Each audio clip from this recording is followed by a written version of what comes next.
Welcome to the Invincible Innovation Show, the podcast for changemakers. Each week, I talk to the most fascinating entrepreneurs and innovation leaders about innovation, strategy, and design. Hey everyone, today I continue my talk with Raviv, an AI entrepreneur who will shed some light on the fascinating world of artificial intelligence.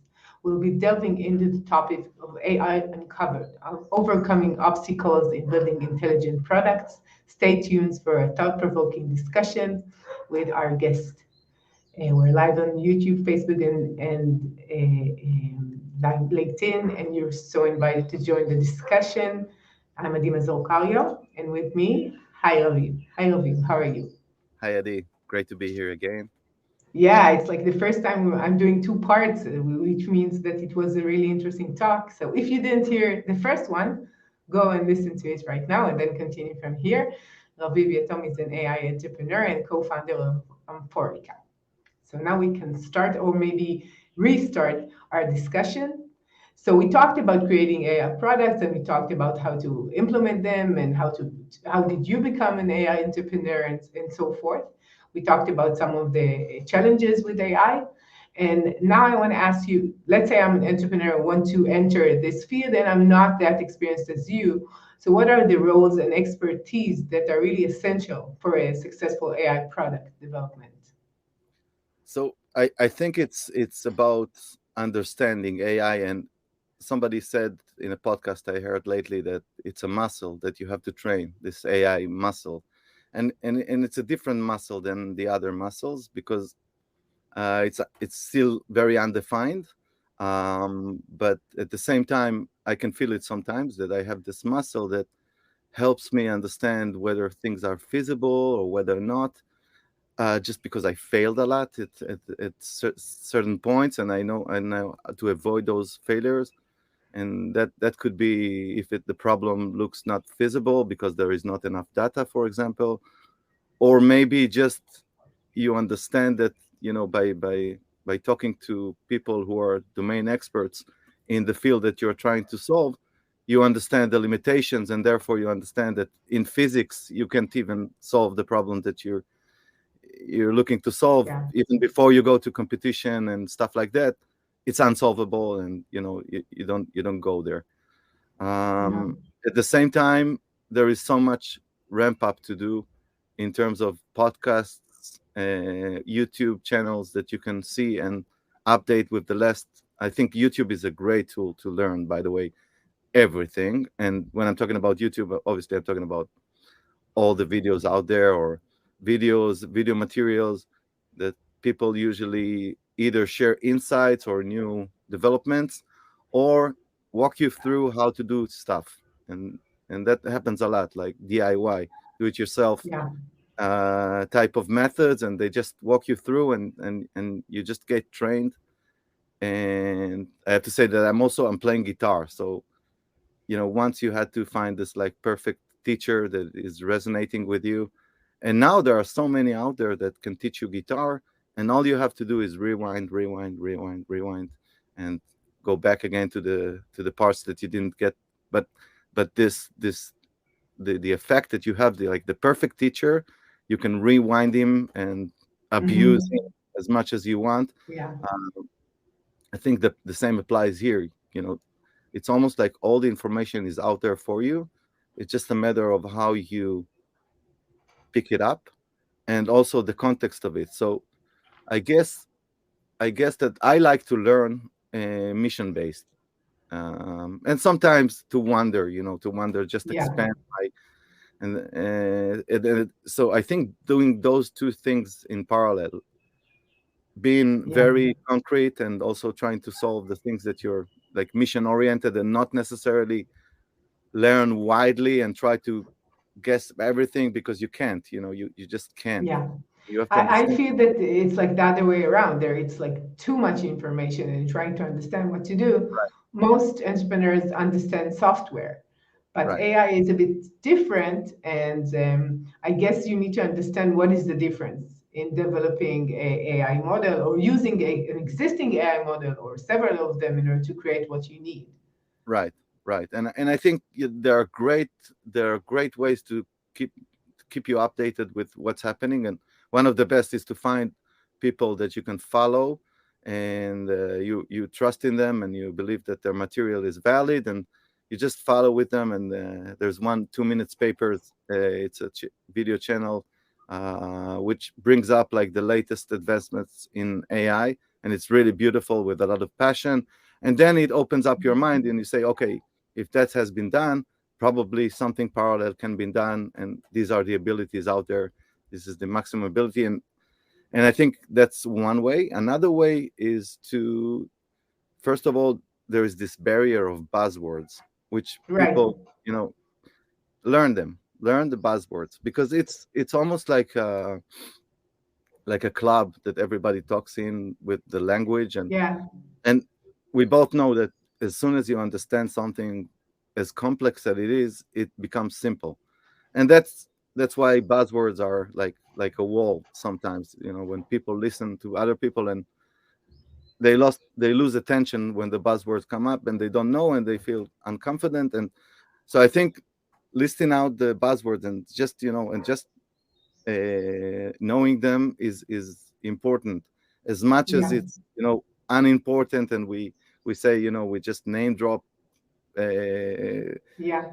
uh, at the same time, you have to know them, because this is almost like the common language for these materials. And understand that behind those this fear of the buzzwords, there is very simple logic, like that could be understand very easily. Once you understand the buzzwords, you start to understand the feeling and the relationships between the model that has to evolve, the training set. All those words are just basically simple procedures that you have to understand. And basically, if I'll summarize it up very quickly, there are two types of machine learning: supervised and unsupervised.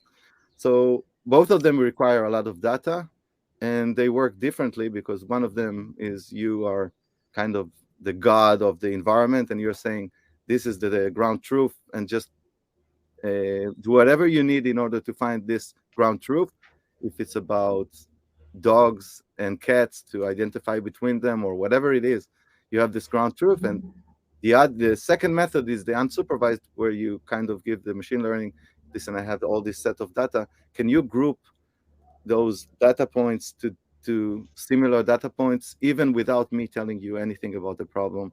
And then it's almost like and the combination of those methods, by the way, can be very powerful, like doing some stages with the ability of the machine learning to identify similarities or relationships that you don't necessarily see, and the the ability to know the ground truth before and use that. So Yeah. this is kind of something that can simplify stuff, because you know that you need a lot of data, and it has to be labeled. It means that if it's a picture of a dog, it has to be labeled with a dog name, and that therefore this is like supervised. And the other method Hmm.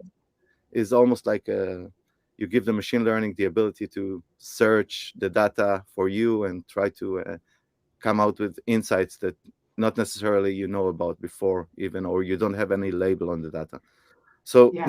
this is something that is easy to understand, but once you put like names on top of it, it becomes complicated. and Yeah. and and I wanted to slide through to education, because I mean Sure. it's all about teaching ourselves how to master the tools, and how to make the best of what's out there. And I think there is a major change in the way we should educate ourselves, our kids, educational system.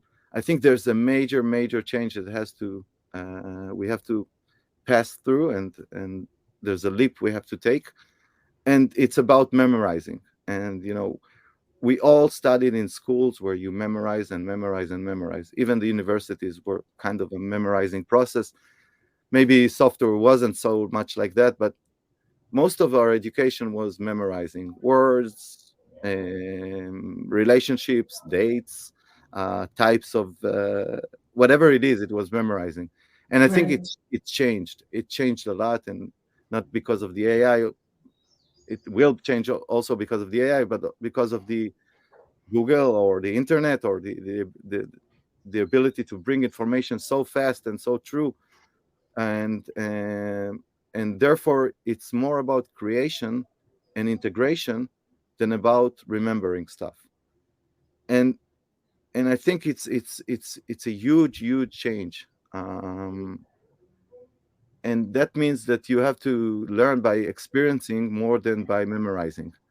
So it means by Yeah. doing Yeah. stuff you actually learn by getting into the process and starting to, almost like a kid who builds with Lego and doesn't necessarily knows the diagram of how it looks like, but he starts with the piece and he puts another piece on that. And I think that's the process where that's the real educational process that we have to go, is to take the first step, and without necessarily knowing the whole picture, but start to take the first step and learn by doing, and not by Yeah.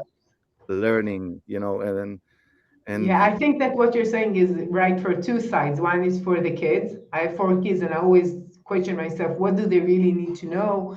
And is it as important as in before to have a degree with with the label of very distinguished university and all that?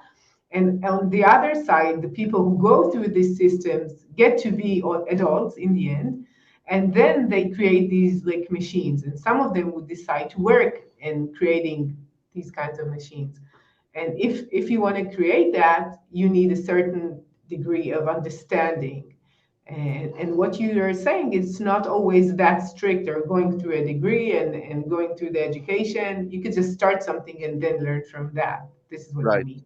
right. And we see even in high-tech companies, we see more and more people who did not go through the ordinary education, but are more of a self-teaching kind of persons, like autodidact, deductivity, Hmm. the ability to do it yourself. Yeah, And I think that's super important. Um, and when you learn AI, it becomes very important, because in this specific topic, I think it's changing so fast that I don't think you have to learn it like widely, uh, to say, okay, I'm going to learn AI. I'm going to start it by learning all the possible courses. courses. And for me, it didn't work, I have to say. I liked much more to learn by doing and by experimenting. And sometimes it was just doing things which are really unnecessary. Like in the beginning of my career, I used to play with simulation of fish like organisms in a simulation world, where I used to give the fish a brain of a neural network in order to live in his virtual aquarium. And it was fascinating, and it taught me a lot, like about machine learning. And even without the goal of specific goal, but just having this goal of creating this world and playing with it, I learned a lot more than I would have learned if I would systematically try to memorize Yeah. all the methods. And I think it resonates very well with playing music. Like, you can learn the theory, but until you don't practice and just touch the guitar and play with it, you don't really learn.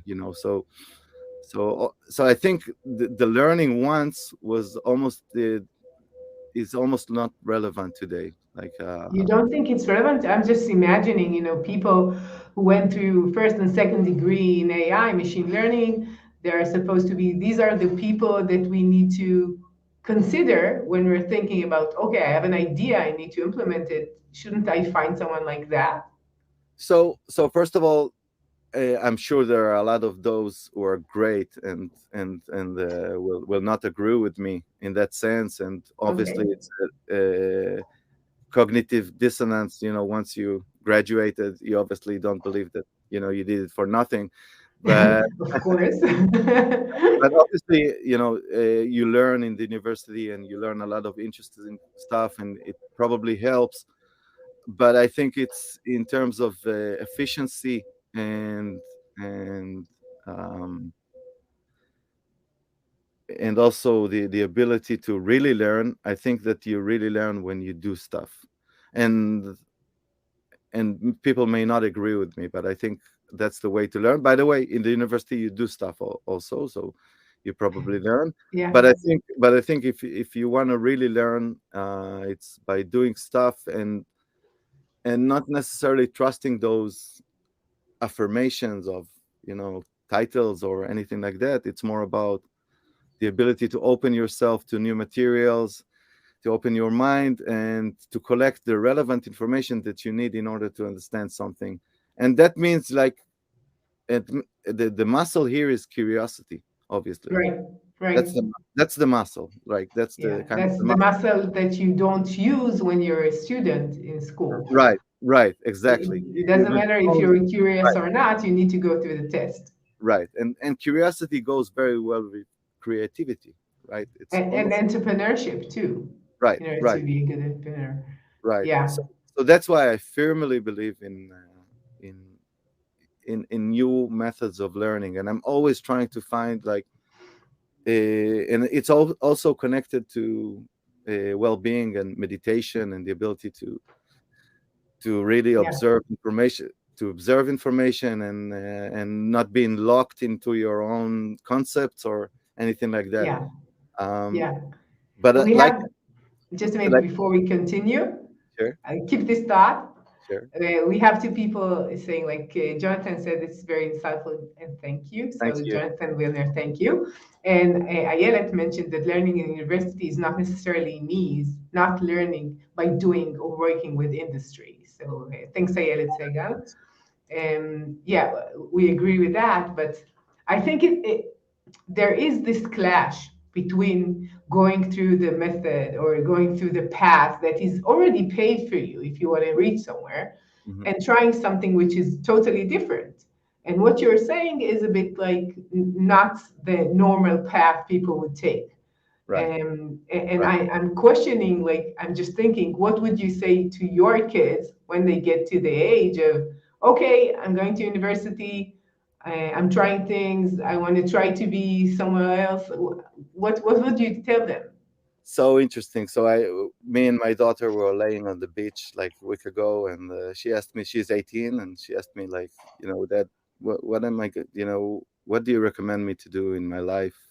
What profession should I choose? And I was sitting, like, asking, oh, because I was kind of taking her to the direction of technology, but at the same time, my answer was go and learn something that can help people mentally, because they won't go so easily to AI for that kind of help. They'll need Yeah, the human touch. So be something that, and it's totally opposite to the way, I choose how to live. But I yeah, think with the tools that are coming out, like all those that are replacing software developers, that are replacing a lot of, consultants, or insurance, or bankers, or whatever it is. There are a lot of, professionals that are going to die soon, or going to, as I told you before, people are not willing to pay so much now. Maybe in the future, I can see it clearly, for software development, now that you have, like, a language model that can also write code for you. So yeah, I think the mental aspect, people are not going to give away their soul easily to a machine. yeah, Even if it's better, I think they'll need the human touch. yeah, So that's what I told her. Don't tell it to yeah. everybody. It's Yeah, I'm just wondering, there was a research that you could have medicine online, and they took doctors, they would answer people for very, like, mundane questions about their health, Mhm, and they took an AI to answer. And then they rated how human it is. The people who got the help rated mhm, the answers they got from the doctors and the AI doctors. And the AI doctors were much better and mhm, more empathetic, and they had more time to really think, what should you do, or even, like, say things like, it's really common that you're worrying about that, like sentences that will comfort you. And on the one side, it's like the right answer if you understand that this is what people are looking for from a therapist or a doctor or whatever. On the other side, what you're saying is that as we go closer and closer to technology, we need something which is not a screen, which is more tangible, right? That you could, Right, it's human just to see someone and looking in his eyes. Even this is not really looking in each other's eyes, right? right, right. So I understand what you're saying, but it seems that we'll have more and more technology and people will live more in the digital world with AR and all of that, the digital and the meta world and all of that. It seems like this is where we're heading. And what you're saying, okay, it will probably go to the different direction afterwards.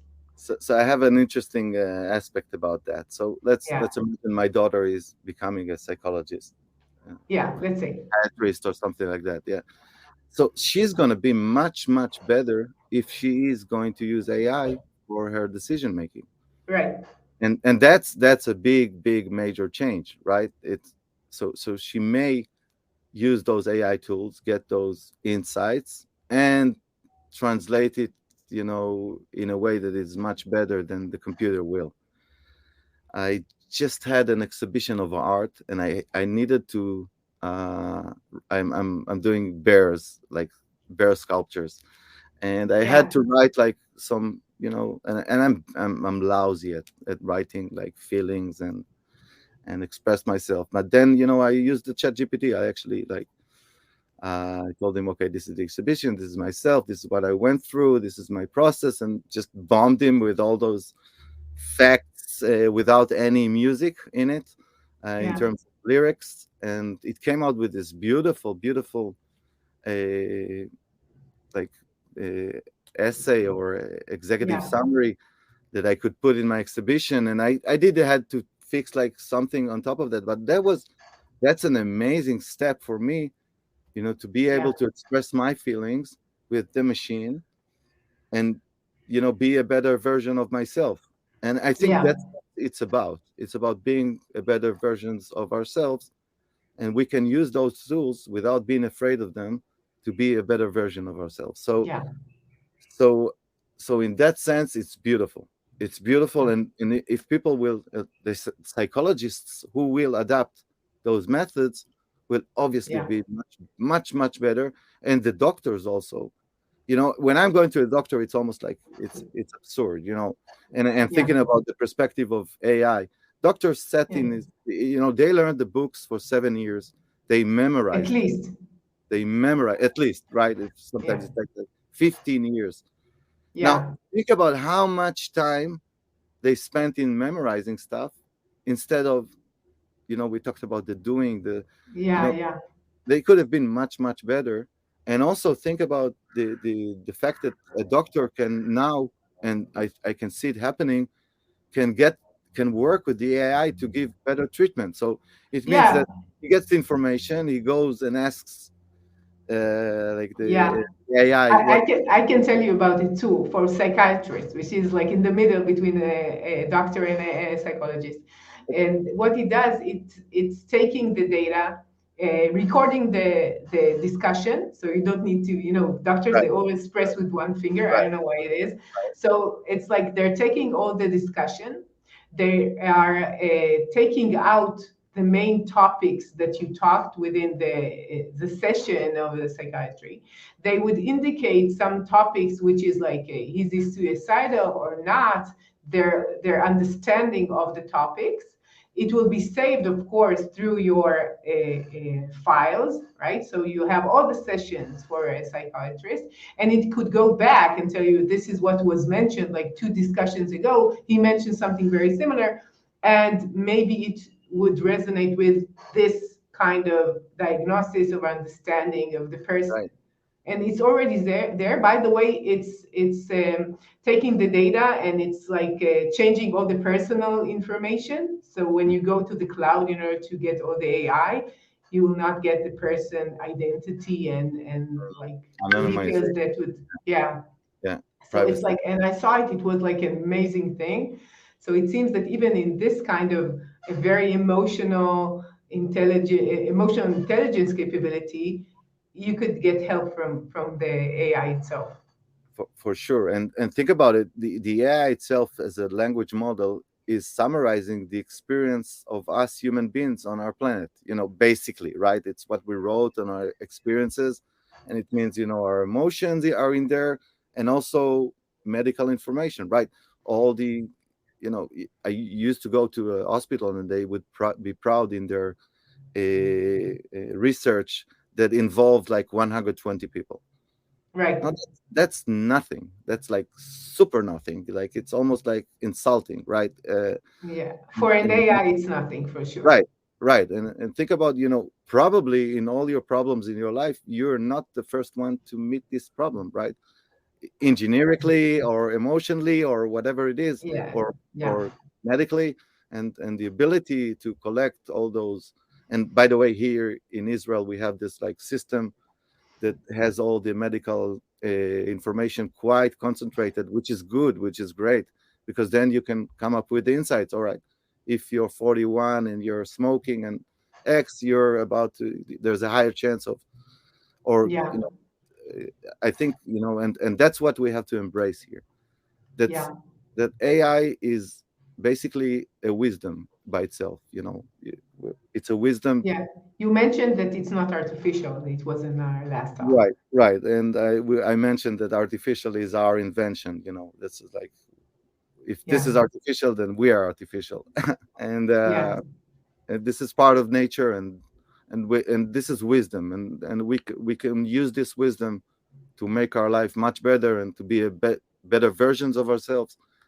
And I think, those examples, sorry, of Mhm. of a doctor being humble enough to understand that although we spent a lot of time memorizing, we're limited. We're limited in our capabilities, and Yeah. we can use those tools. It can, make the decision much better, and we doctor can save lives or heal people, or be much more efficient than, just trying to guess. Oh, going through Yeah. his small Sudoku Yeah. Alice. Way of thinking. Yeah, Yeah, I totally understand. We had another comment about what we said about curiosity, staying curious, and you mentioned humble. Both of them is not. Most people are not humble for sure, and not curious. I would say. So, Karen Suk, Dr. Karen Suk, she was one of my guests, and she's a friend. And she says, and indeed, practicing presence and being mindful create a beginner's mind and the ability to see new things in a new way. This is what we need to enable creativity. So we're going back to the fact that we will not get it from the devices or the tech. We need to have this kind of way of thinking, either as students or entrepreneurs or any kind of professional. Being humble and being open-minded right, is what is really important. And I find it funny because when we have more technology, it seems like we need to think less, right? We need to think right, less because we get everything. We don't need to, like, we're just asking a question and we get everything, right? right. So, But we but still, it's the first of other all, way around. we can still enjoy the answers if they're smart and good. We can still embrace them and enjoy them with intelligence, and maybe we won't be in the nits and bits of understanding, how things are working, to be honest, we all of us don't really know how things are working. None of Yeah, us human being understands how a phone works in all of course. layers, right? No, none of us. No, Like, one of right, them, right. one of us is specialist in that kind of material, and it's a collective effort, almost like a collective effort. So I think that the key of humbleness is so important, and this means curiosity, creativity, listening. This is so hard in today's world, like to listen, to For really sure. listen, like not Yeah, really listen. yeah, And and I think those are the key elements also to learning AI. um as much as it's simple, these are the elements: curiosity, creativity, simplicity. And once you find yourself in kind of a wall, it's probably because of a buzzword, much more yeah, a realistic problem or process. The processes are quite simple, and imagination is so important here.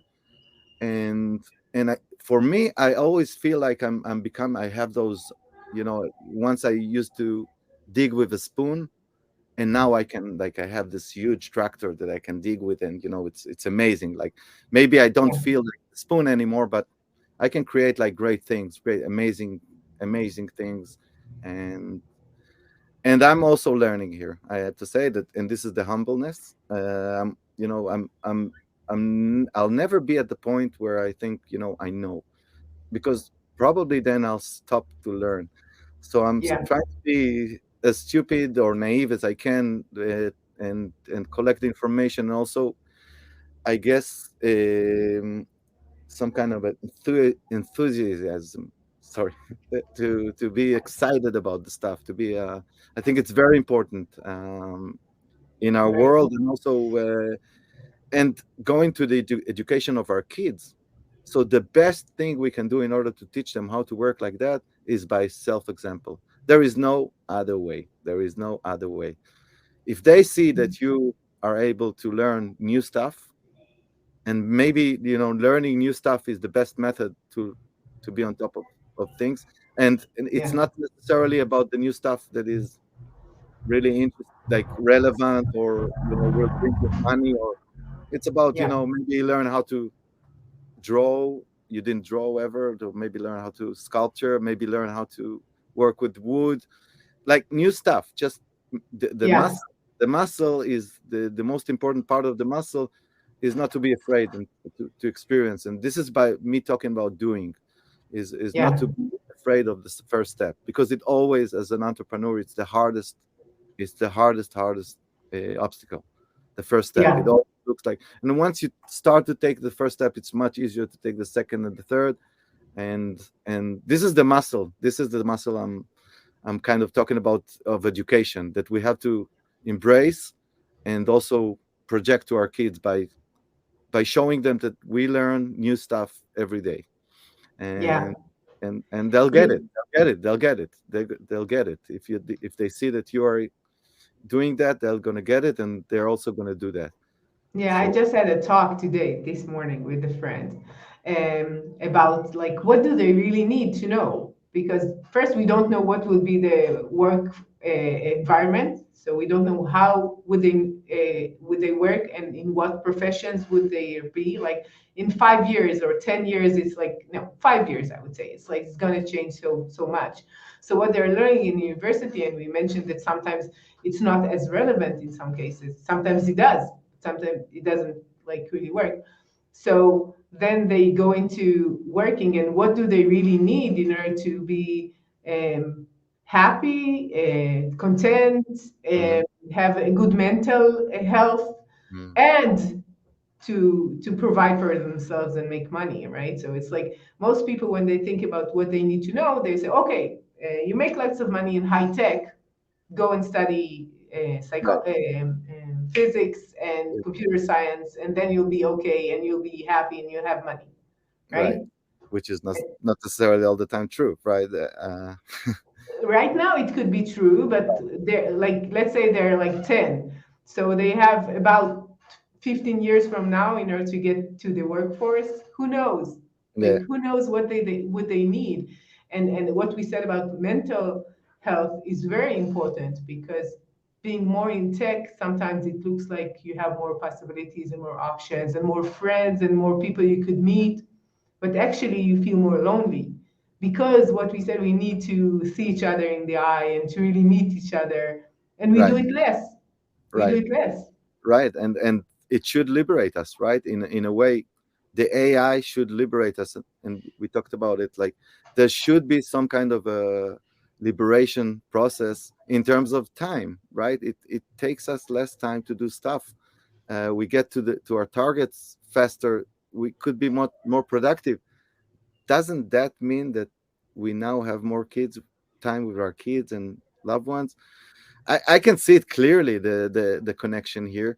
And if we're not, it's a mistake. Like, we're just overloading and overloading more and more and more and more, and there's no limit to it. So I think that there should be liberation here, and I'm not sure what is the right thing to learn, or would you be a curator, like in a YouTube curator? Maybe that's the way to go now. Yeah. And I agree with that, by the way. And I told you about your path. I think it's a great path, Mhm. because for a computer it'll be very hard to collect information that resonates with him, like a human being will, and you Yeah. can, the way to curators are going to be great, having success, Mhm. I think good ones, because they bring information. They don't necessarily create it, but they have this like feeling of what is good and what is not, which AI has a lot of difficulty to do that, because it's a taste, right? It's a personal taste, and each one of us has this like unique personal taste that you can't really mimic somehow. And Yeah. Yeah. so I think curators are going to be like a great way of for kids to grow and to monetize in the world. But at the same time, I think that it'll be very hard to guess now what will be right and what will be not. But the learning muscle will be the most important muscle going on forward. So the ability to forget and what you learned and learn new stuff. Yeah. And I And think it's not only learning, is coping with change in general, right? right, It doesn't have to be cognitive, it could be emotional too. absolutely, Um, and absolutely, I feel that we're not, it seems like till now we had changes all through our lives. All human beings had changes, but the pace was different. mhm, And now the pace of change is so much faster. And then your ability to change your way you think, to change your mind, to change the way that you perceive reality, to change your profession, to change whatever, is so much needed. And if you don't have a basic like understanding of yourself, it could be so hard to very, do very, it. very, very hard. My heart with the people, it's going to be very hard, and I think it's easy to say, but there's certain perspective of letting go, and understanding that you're not going to control those processes, and you have to. It's almost like rowing in a tough sea. It changes all the time. You have to be flexible in order to cross it, because otherwise, if you're too stiff, you're just been taken away, and you have to be flexible. So I think the flexibility has to be is so important in here, and also the understanding that no matter what, it's very hard to control what will happen, uh, Yeah, and it's very hard to release that thought, because we of all want to course. We find want our to control. families, we have also duties, right? We have kids, we have our lives too, but really there is no control, and I'll tell you, Yeah, that's a small that's secret. a secret. I heard something like, "Don't worry, nothing is under control." Yeah, Yeah, you can relate. this is more or less like that. Right, But if you go back to having more free time and liberation, another way of thinking about this change would be, okay, so who would pay us? Or I need to work half the time or even less. Do I get paid the same amount? And if not, what would I do? So right, right, that's a question that comes to my mind thinking about the future of right. the So work in AI. bottom up, as a person in this changing world, like bottom up, I'm saying try to be more productive using those tools in order to be more effective, productive, and so on. And that means like, and I can't define it like any other way. Like just be Yeah, more productive and be better at what you do with those tools. But that's very egoistic, because understand, and yeah, that's like up bottom, you understand that it's a huge process, that the society is going to suffer from that, and no matter what, you can think about yourself, but and that's where I'm going to the politicians, and to again to the leadership. There's going to be a huge change, and we have to take care of the people. We have to take yeah, care of the people, and that's we have to understand it, that we don't need this collective workload that has been before, because it can be replaced. A lot of it can be replaced, but it means that we have to take care of the people and think more social than capital, in that sense, and maybe combine them together. But it's not just about being productive here. It's also about well-being, and that's why we're here. And so so the egoistic recommendation is use those tools to be better and to make more money and whatever it is. But Yeah. looking at our society, I think we have to understand that there's going to be like almost like the industrial revolution, but another one which looks different, and we need to take care of the people which can live and we with well-being. And obviously mathematically, I think we have enough resources to do that, like in our planet, in the way we're efficient now. We can work less. I really honestly believe that we can work less. It's a bad habit that we inherited, and we're having a tough time stopping it, all of us. Yeah. And the COVID gave us like a bell ring and ding. Look at Yeah. that. There's a Yeah. world out there. There's time. We can be with our loved ones and do the things we like. And I honestly believe that, and I'm optimistic that it can liberate us instead of enslave us. And Yeah. Being optimistic is always good, right? I just right, saw a meme about a professional that totally like understood what he said. You know the pills in the Matrix movie, right? yeah, There is the green pill and the blue and red, I think, not yeah, green and red, blue and yeah, red.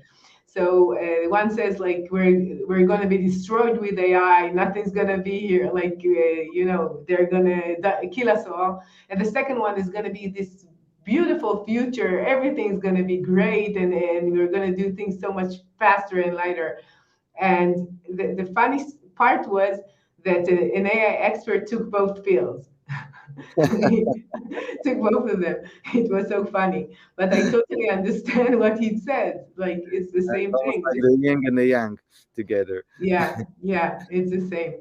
I told you that I'm creating an AI product course, and I'm learning all of that stuff, and then just going into it and just learning it more and more. And I don't know what I'm more like. Am I more excited or more anxious? It's like it's both sides Both of the sides. thing.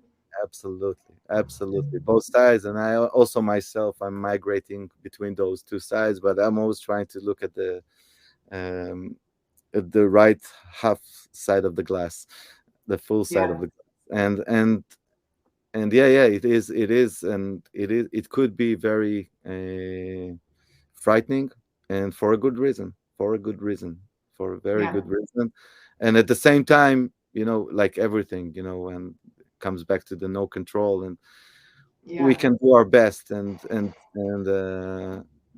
that's it. We can do our 100%, and with our That's intentions. all. It's super important. And just going to this direction, by the way, one of the hardest problems today is the self-estimation in the things we're doing, and AI is also adding to it. Like, right, until now you were a painter, and now AI comes, and who are you now? You're nothing, right? You feel like nothing. How can I? Mhm. Takes me like 30 days to draw something like that, and he comes with. And I think that part we have to work on, like, to just be good to ourselves, and believe in ourselves, although these forces may look like they're putting us down. By using them, we can shine. so Mhm. and I see a lot of people are frustrated about where they are, and just, if you can forgive yourself and be happy with that you are, that's a great start. Yeah, yeah. I think that what you mentioned, we had a technical discussion and we went into something which is more emotional, but that's fine with me. I love it. But I Sorry. think that when you have self-compassion and you understand yourself, and you don't need to get the attention from others or approval from others when you're doing things, this keeps you more alive and happy and content and curious and humble and all of that, because you know that you're just part of everything. You're just a Right. very, very, very small part of everything, and you're not in the middle. You're not the sun. You're not like everything is not like because of you and for you. And it's really important. And maybe even like AI would help us understand that in a sense, because then it's like there is something very intelligent, which is not us or human beings in general. Right. And I think to be perfect is the enemy here. Like, people are trying to be perfect, and in that sense, um, stopping at the right time and being feeling good about yourself and moving on is much more important than trying to go to the needs and beats and be perfect and be perfect. It just stops you at a certain stage. Yeah. And even AI has a nice term, like in that sense, it calls overfitting. It means Overfitting? What does overfitting. that mean? It means that if you'll take a group to study, like a data set, training set to study on, Hmm. and there's a chance that you're going to study all the samples by heart, almost like a student that studied, the answers of early exams. But if he's going to get like another question which is a little bit far off, Hmm. he's not going to understand because he learned by heart and not by. Hmm. So the AI Yeah. also himself can learn by heart, and that means overfitting. It means it learned only the samples that you trained it on, but any other sample that you didn't train on, it will not ever learn. And it Yeah. it and it happens when you get to 100% like success accuracy usually. Then Ah, it brings a worry that you didn't have enough samples, and you kind of ah. know all the samples by And heart. you're too So perfect. That's not good. too perfect, exactly, Yeah. not ready Well, to which do is the work. it's nice to think about it. Like there is this thing that even machines are sometimes too perfect, meaning there is a problem if it's 100% accurate. The data was not. It's like if you're too sure of yourself, it means that you're not that smart. Right, or you That don't, is more or less. or you have like too few samples and you learn them by heart, like 10 samples of pictures, then Yeah. you probably learn only those 10 samples and nothing else. It's so funny. It reminds me of what you say about smart people. They have like so much more knowledge. So they touch the unknown knowledge so much because they have a bigger like size of knowledge. And if you Right, have a very small size of knowledge, you touch your surface of the knowledge is so much smaller, and then you just don't know what you don't know. It's the same right, thing. right. So we So all have to be like Da Vinci's, a bit like Da Vinci's, not as good as he was, but hopefully we as can. curious as he was, as curious as he was. Yeah, yeah, for sure. So before we close again, we could I think we could have a third hour, but we'll have only two. There are two topics that we didn't touch, and I would love to hear what you're saying about the data sets, and because we know that right now we're taking data sets from the reality, from the world, and in the world there are like ethical problems and bias data, and sometimes we don't really know that this is what is going to be learned. So we're taking the data, and then the machine would learn something that might be problematic as a prediction for the future. So what could we do about that? Like we don't invent data, so what could be done about this thing?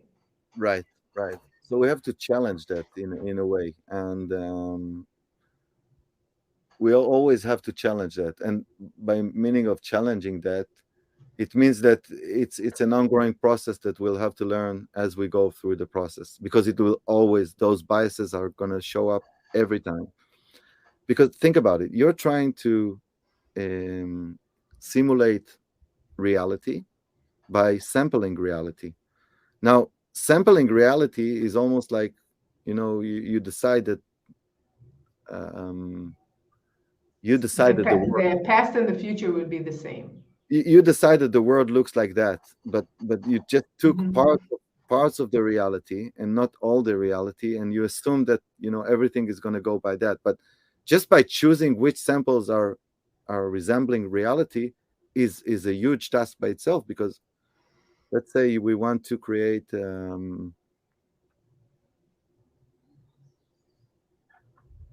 Let's take in HR.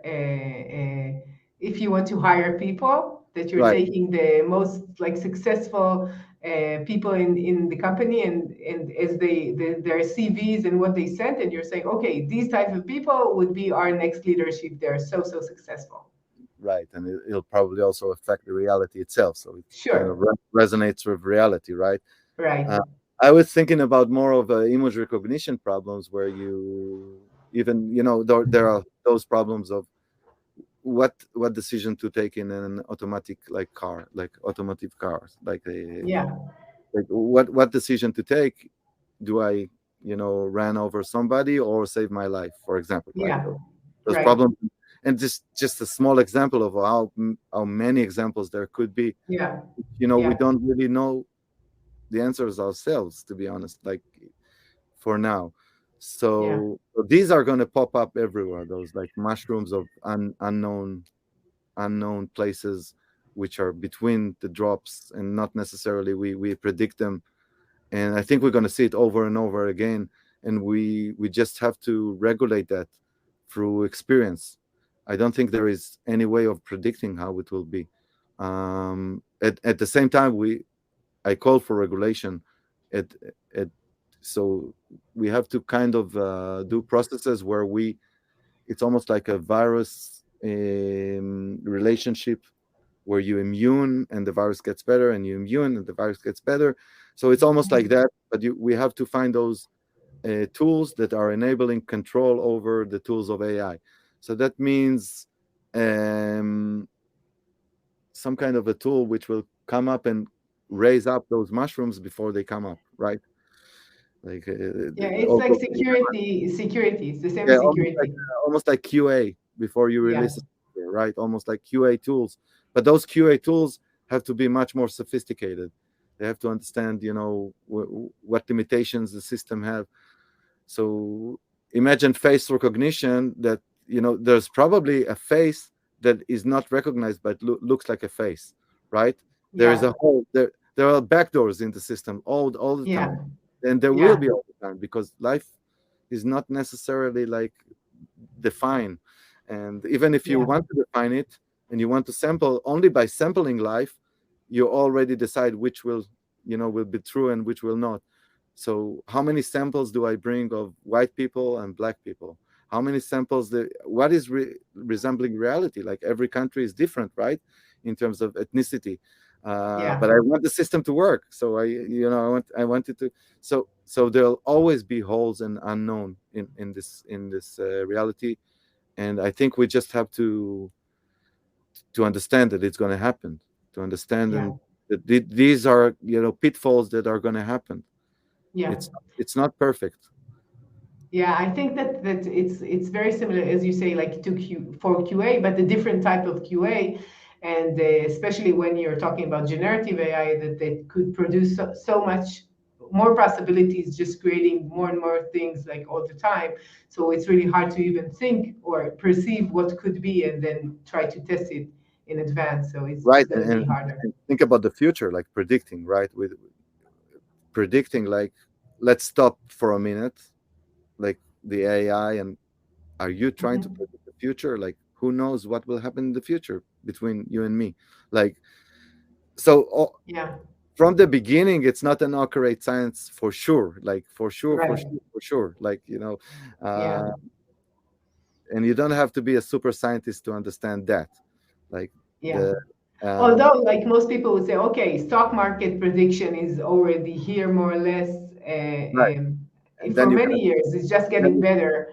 Okay, because so because when you're doing this type of prediction, basically, to the simplest analogy, you are driving in a car that you're looking at the review mirror, basically.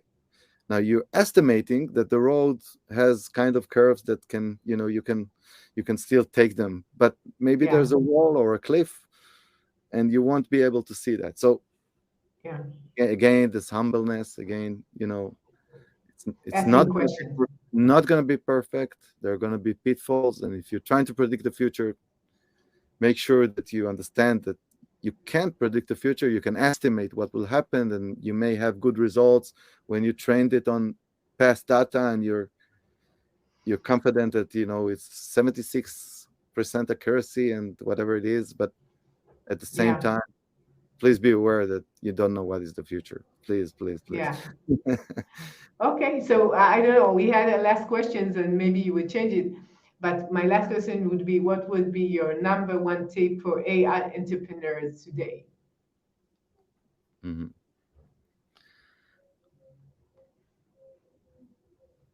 I'm thinking. Yeah. So we mentioned being curious and humble, Right, open-minded. We just right. mentioned that sometimes you cannot control what's going to be. So be prepared for the unknown, more or less, in AI. But I would say it's very similar Be to any creative, entrepreneur. be creative, be aware. Be aware, and that means, like we talked about, entrepreneurs, and they're striving for having their ideas to manifest. Leave that alone, please. It's don't force it. That's what I mean. Don't force it. Just be open, and um, don't be engaged into sunk cost. Like, there's this education that whatever you started, you have to finish. That's Yeah. not necessarily true. Now, and I hope that your kids is not listening to this. Like, no, I actually told them, like, lately, that okay, it's not a principle by itself, right? It When it serves you, it serves you. When it's not serving you, it's not serving you. But it's not a principle it's not the target for sure. Like, yeah. so, Again, being flexible with what you open decide and open when it's good minded, for you. creativity, humbleness, I guess bravery. I guess you need to be brave. You need to be Yeah, brave, take risks.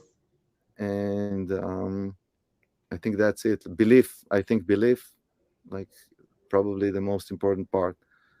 Yeah, You can imagine it happening, and work on this side, on the mental side of believing, and maybe that's the most powerful thing that I can talk about, yeah, other than the practical stuff. yeah. It's hard to like And in general, being an entrepreneur, you need to have this imagination and to believe in this imagination. So you right, believe that it could be and a reality in the future. the idea that you have to be a data scientist in order to be an AI entrepreneur is not necessarily true. Like, an entrepreneur is more like orchestrator than Hmm. the doer himself. He has to Yeah, understand and engage people that will believe in his idea, and hope that they'll be better than him so they can manifest the idea. But I think that's very important. And good luck. yeah. It's going to be a lot of ups and downs. Sure, but it will be interesting if you're curious, you get For it. sure. And there is no better time for that, by the way. I think now is the best Yeah. time. It's the Yeah, best time. Sam Altman mentioned that right now being an AI entrepreneur is the best time, The and there are best. so many other possibilities to do it. So, of course, It's the best time, and good luck. Good luck. oh, thank you. Thank you for your time. It's been a pleasure again to talk to you. And it went like, like really Yeah, fast, so I didn't yeah. even feel it was almost an hour. So I thank enjoyed it, and thanks a lot for the questions, guys. It was great to see that we're not alone here. Yeah, and we always like cherish the people who listen and they're contributing to the discussions. And where could people contact you and see your work? So, LinkedIn, Raviv Yatom. This is my current company, and um, you can look me Yeah, up in the internet easily. And yeah, please feel free to talk yeah, to me. I'll be happy to help.